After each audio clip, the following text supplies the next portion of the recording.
Adding or recovering stars or even adding comet can be super easy with the help of Luminar NEO. All you're going to need are layers and a little bit of masking. In today's tutorial, I'm gonna show you how to do that, and if you stay until the end, I will also show you a few additional techniques how to blend everything together and come up with excellent result. Okay, so starting by looking at our sample files. As always, if you want to follow me along and do the edit on your own computer, then jump into the description of this video, follow the link there and download the sample files now. Once you get them, you will see that you're going to get the sample image as well as 3 folders. You're gonna get a little sample of star overlays as well as comet overlay and some winter vibe LUTs. Now all of these overlays and LUTs are from our Luminar NEO winter bundle, and I will tell you a little bit more about it later on in this video.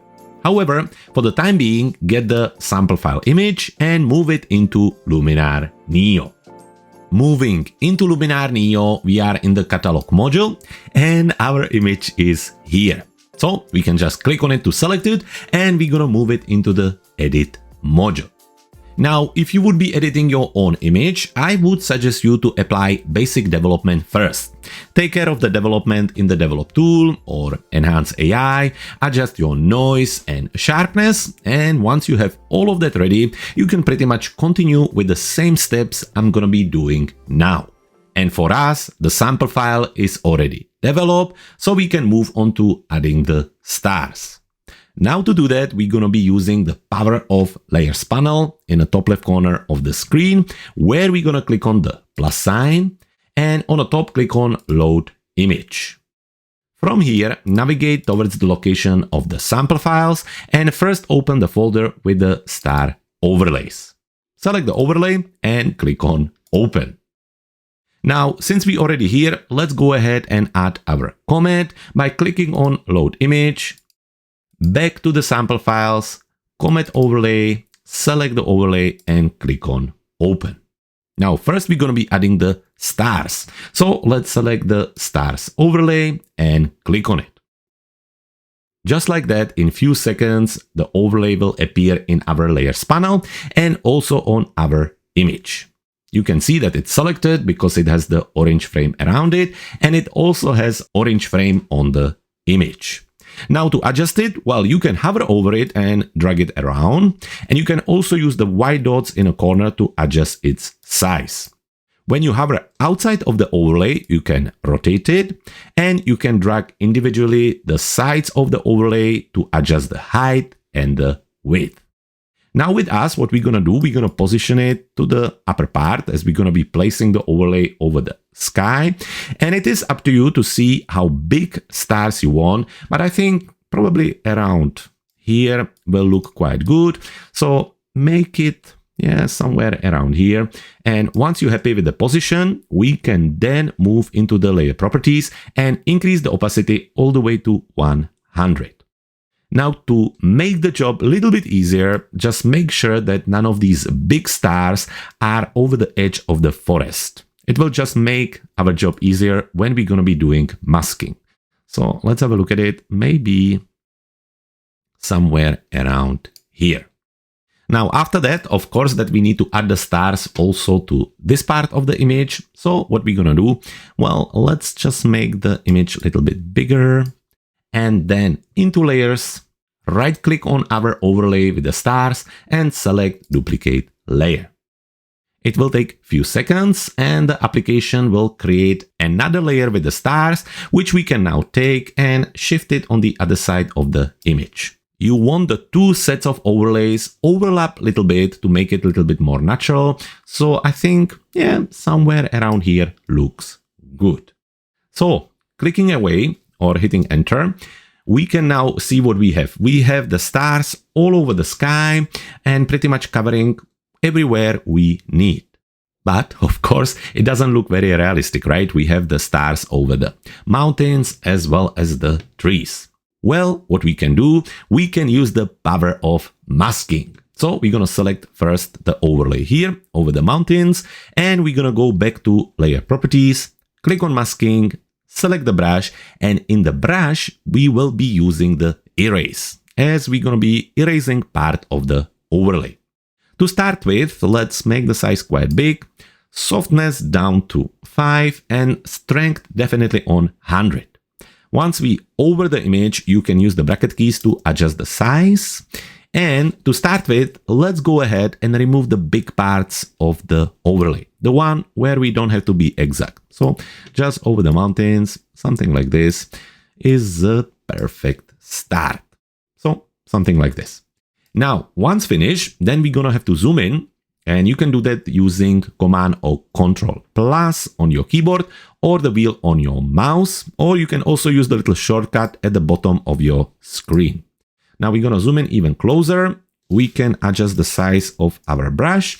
And now we have to go ahead and remove these stars from these areas. Now the good thing is that you don't have to be exact. All you need to do is to just click on the star and it will disappear. So we can just go quite quickly, go through the whole top of the mountain and remove the stars from everywhere where you need. So I'm going to speed up this part. And once I'm finished with this first overlay, we're going to continue.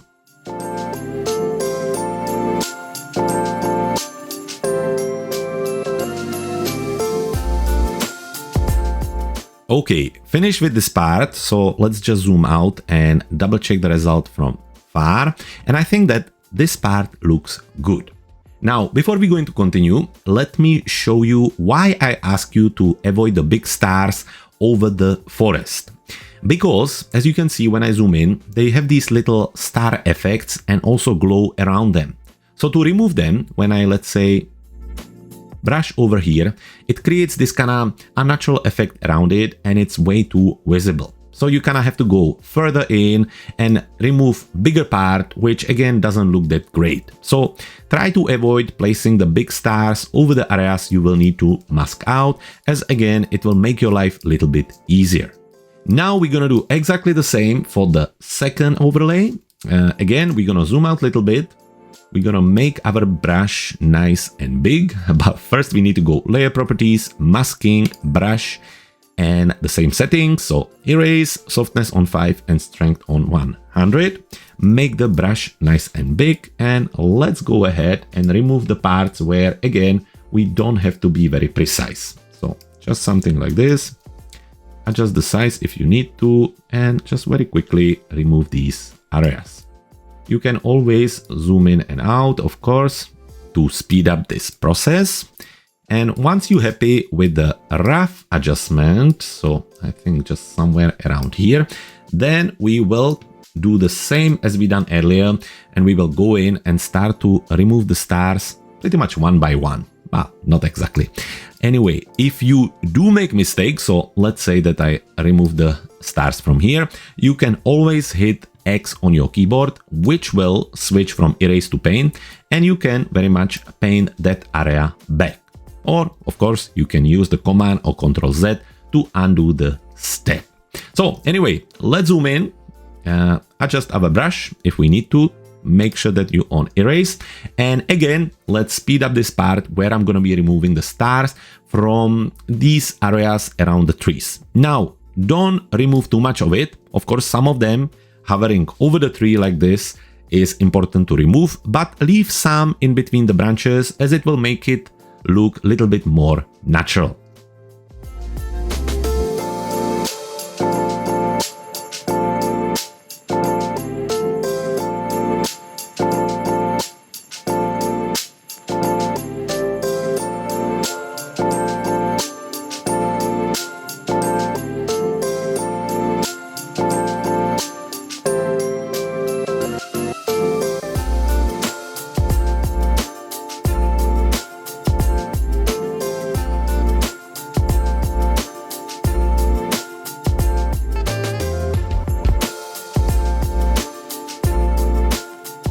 Okay, and just like that, we now have a beautiful starry sky. I think the masking take a little bit of time, but it's definitely worth it, as if you do it right, it really looks beautiful and quite natural. Now, looking at it, okay, we can jump back to the properties, and if you think that the stars are a little bit too strong for you, what you can do, you can actually adjust their opacity. So you can simply bring it down and make it a little bit less visible. For example, somewhere around 70 or 80. Just if you're gonna do it, don't forget to do it for both of the overlays. So let's say if you decide to go for 80, then select the second overlay or how many overlays you're using and adjust it on both of them. Okay, well, for me, I'm gonna leave it on 100 just so we can see them nicely. And that's it with the stars. So now it's time to add our comet. How are we gonna do that? Well, it will be very similar. We're gonna again click on the plus sign and this time select our comet overlay. It will take a moment and it will appear on our layers panel. And once it appears, we can now make it a little bit smaller and again position it wherever we want. Now we are creating a little bit of a fantasy image, so we don't have to be like super perfectly exact or very realistic, but let's say that it's gonna be somewhere here. Once we have it positioned, then back to layer properties, increase the opacity and change the blend mode from normal into the screen. Now, if you're happy with the position, the next thing we can do is to adjust the color of the comet. Now you can leave it warm like this if you're happy with it, or you can still have it selected and move into the color tool in the Essentials panel, open the HSL panel, and there at the bottom, you will see the hue shift. By using the hue shift, we can adjust the color of the comet. So when we bring it down, it will start to change the color. And if we push it far enough, it will turn into this kind of blue, maybe a little bit of a cyan, which I think I like a little bit more for this image. But one more time, if you prefer it to be warm, you're more than welcome to keep it that way. You can also adjust a little bit of the saturation, bring it down and make it even less saturated. So more kind of blue and white. Well, I'm happy with this selection or this edit. So saturation around -30 and hue saturation on -73. Well, done with that, let's close the color tool and let's zoom in on the comet. Looking at it, I would like to remove some of the stars behind just to make it a little more realistic. So let's have a look which of the overlays is there. Well, I think this one is there. So we're gonna select it, back to masking, back into brush, and again on erase. This time we're gonna keep the softness up, strength on 100, little bigger brush, and actually what we're gonna do, we're just gonna brush behind the actual tail of the comet. Now we have first adjusted on this overlay, but actually the stars are on the other overlay. So let's select it and do exactly the same. Select it, masking, brush, erase, size, well, depends what we need, softness on 100 and strength on 100. One more time, don't forget to be on erase. And same thing, let's just brush over the tail. And I think somewhere around here, yeah, somewhere just making sure that we remove these stars just to make it a little bit more realistic. Sometimes it's also good to zoom out to see, maybe we can remove even more at the tail, so something like this. And I think that now it looks great. So with that being done, close the layer properties, just zoom out a little bit to look at the result. And I think we are done adding the stars and comet. Well, of course, you could finish now, but actually to blend it all together, usually it's a good idea to apply a little global adjustment so it looks a little bit more realistic.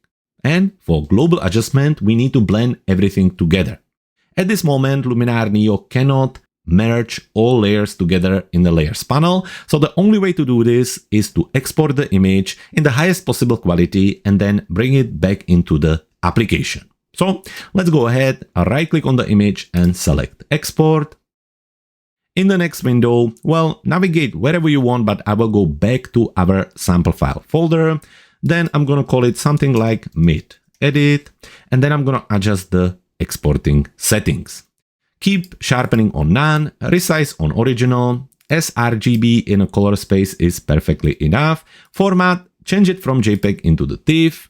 300 pixels on inch is good on resolution. LZW on compression is also a good choice. Depth 16 bits or 8 bits, 8 bits is enough. And make sure that you uncheck the save transparency. Once finished, just hit save and it will export the image. Just before we going to continue, don't forget that this tutorial was powered by our Luminar NEO Winter Bundle. Right now, with a special promotion price of $39, you can get over 860 new winter elements, just like the overlays and LUTs we using in these tutorials. But on the top of it, you also get presets, textures, backgrounds, skies, frames, and so much more.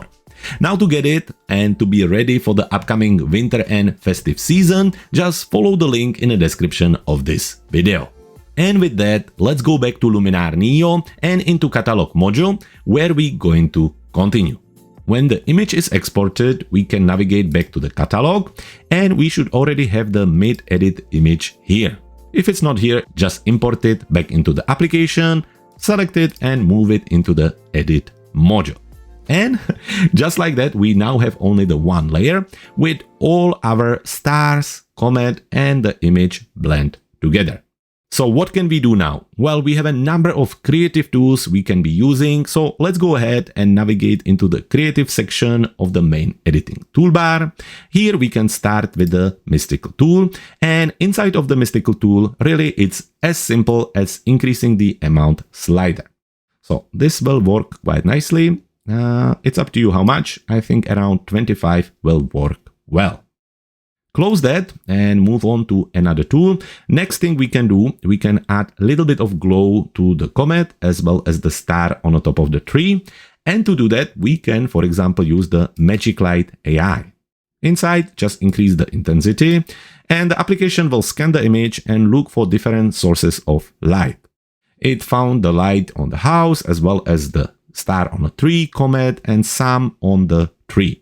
Well, let's go ahead and switch our brush into delete, increase the brush size, and just brush away any light sources other than the comet and the star. So I think something like this will do.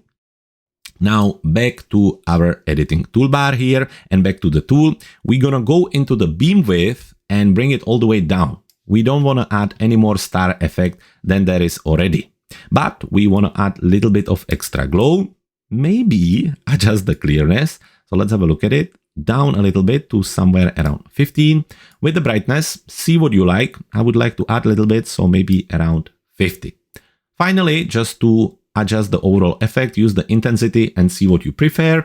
For me, I want to go fantasy-like, so I'm gonna go for 60.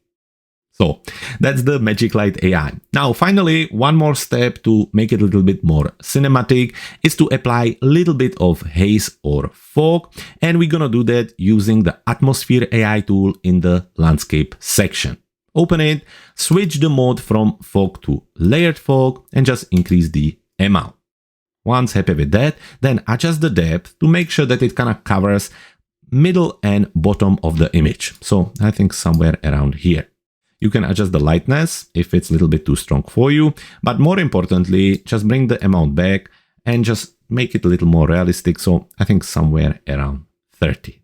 And now we are almost finished. So the last and final step to blend everything together is to apply a little LUT to again even all the colors and everything together to make it look even better.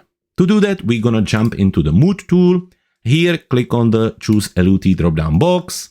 Select Add Custom LUT File, navigate into the sample files, open the Winter Vibe LUTs, select all three of them and click on Add. Once you do that, then we can go back to Choose LUT. And now when you hover over the custom LUTs, you should see the LUTs we have just imported.